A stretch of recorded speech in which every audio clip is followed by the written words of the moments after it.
Dr. Watson was going to 221B Baker Street to visit his good friend, Sherlock Holmes, the detective. As the carriage stopped, Watson looked at the headlines in his newspaper. Blue carbuncle stolen from Countess. Chimney sweep John Horner arrested. "A stolen gem!" Watson exclaimed. "Holmes will be interested in this." But Holmes was interested in something else, a big black hat. "My landlady, Mrs. Hudson, saw a man drop this hat and his Christmas goose in the snowstorm yesterday," Holmes explained. "There was a name inside the hat, Henry Baker," Holmes continued. "I put an advert in the paper." "So, no mystery this time?" Watson said. But before Holmes could reply, his landlady ran into the room. "The goose!" Mrs. Hudson said. "It was inside the goose." "What was?" Watson asked. Mrs. Hudson opened her hands. Inside was a beautiful blue gem. "The blue carbuncle," Watson gasped. "Now this," Holmes said, "is a mystery." "But the police arrested John Horner," Watson said. "A butler saw him in the Countess's room." "Then the police may have the wrong man," said Holmes. "Mrs. Hudson, could you please buy another goose?" Holmes asked. "The owner of the first goose will arrive soon. I think he is an intelligent man." Holmes placed the gem carefully into his pocket. "How could you possibly know that?" Watson asked, confused. "A big hat means a big brain," Holmes smiled. "But is Henry Baker a good man or a criminal?" Just then, there was a knock at the door, and Henry Baker entered. "Good evening, gentlemen," he said politely. "Oh, my hat! I thought it was lost forever in that terrible snowstorm." "Yes," Holmes said, "but we ate your Christmas goose, Mr. Baker." "You did?" Mr. Baker asked sadly. "But my landlady is buying you another goose right now," Holmes smiled. "Will that do?" "Excellent," said Mr. Baker happily. Holmes looked at Watson. Henry Baker did not seem to care about the first goose.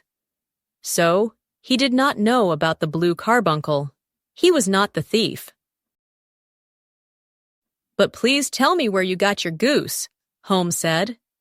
I bought it at Covent Garden Market," Mr. Baker said. "Hurry, Watson," Holmes exclaimed. "The game is on." Holmes and Watson raced across snowy London. They knew that to help John Horner, they must prove who really stole the blue carbuncle. But when they reached Covent Garden Market, the goose seller was not very happy. "Go away!" he shouted. "I've already heard too many questions about that goose." "Someone else asked about the goose?" Holmes said. "Who?" "Him!" The goose seller pointed to a man watching them from the shadows.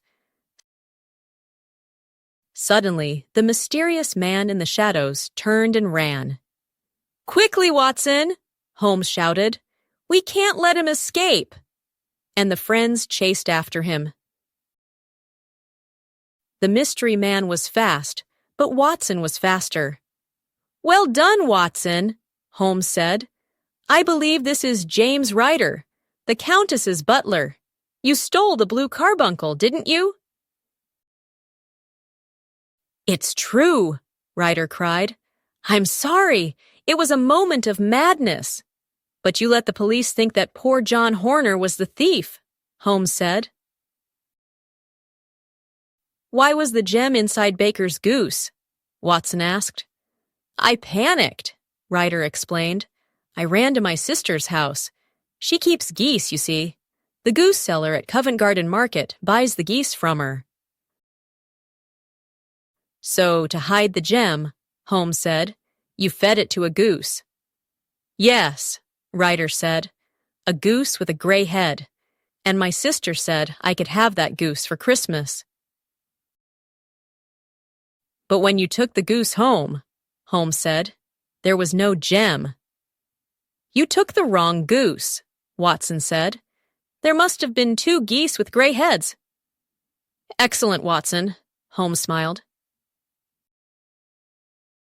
And now I must go to jail, Ryder said sadly. Holmes sighed. No, but you must never do such a terrible thing again, he said. Now go before I change my mind. You let him go? Watson said. But why? Holmes smiled. Because, my dear Watson, it's Christmas. Now, let's go and return the blue carbuncle to the Countess. Then we can set John Horner free. You always surprise me, Holmes, Watson said with a smile. Merry Christmas!